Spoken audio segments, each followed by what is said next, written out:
Paved Paradise by Grabar. The high cost of free parking. Parking is not truly free, its cost is hidden in higher rents, more expensive goods, and a degraded public realm. The book establishes that the American mandate for abundant, free parking has fundamentally shaped cities, often for the worse, by subsidizing car storage at the expense of everything else.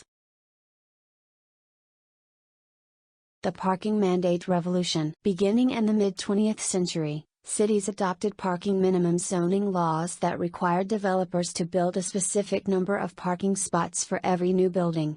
This created a landscape designed for cars, not people, locking in a cycle of car dependency and sprawl.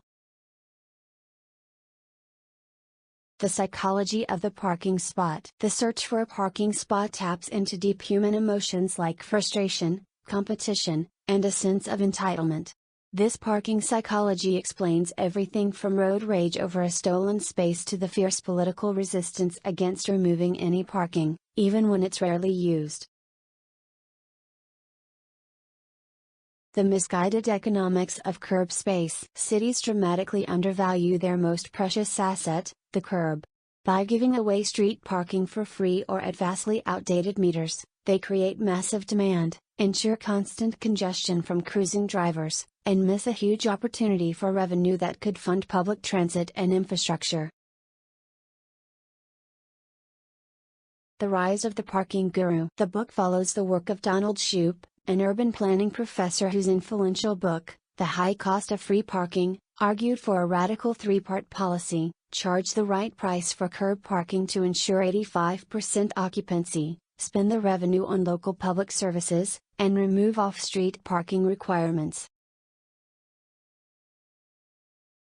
Case studies in parking reform. Several American cities, like San Francisco, with its Spark program, and Buffalo, which eliminated citywide parking minimums, serve as real-world examples. They demonstrate that implementing Shoup's ideas can reduce traffic, boost local business, and make neighborhoods more vibrant and walkable. The suburban parking lot. The vast seas of asphalt around malls and big box stores represent a massive, inefficient use of land that is empty most of the time. These lots contribute to heat islands, stormwater runoff, and a sterile, unwelcoming environment, highlighting the failure of mandatory oversupply. Parking's impact on housing and affordability. Mandatory parking spots significantly increase the cost of constructing new housing.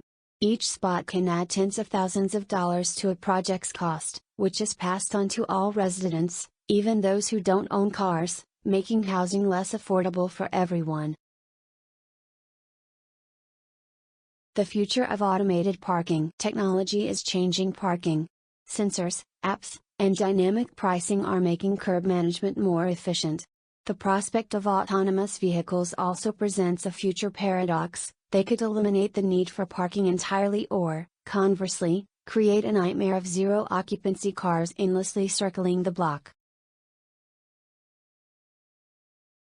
Reimagining urban space. The concluding argument is that by reforming parking laws and repricing curb space, cities can reclaim vast amounts of land for parks, bike lanes, wider sidewalks, and outdoor dining.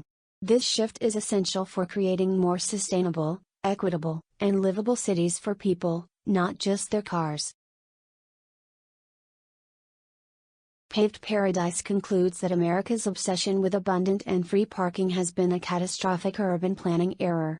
By mandating and subsidizing car storage, cities have sacrificed housing affordability, vibrant streets, and public space, ultimately entrenching car dependency. However, Grabar offers a hopeful path forward, arguing that by reforming parking policies, removing mandates, properly pricing curb space, and investing the revenue, we can reclaim our cities for people and build a more efficient, equitable, and livable environment.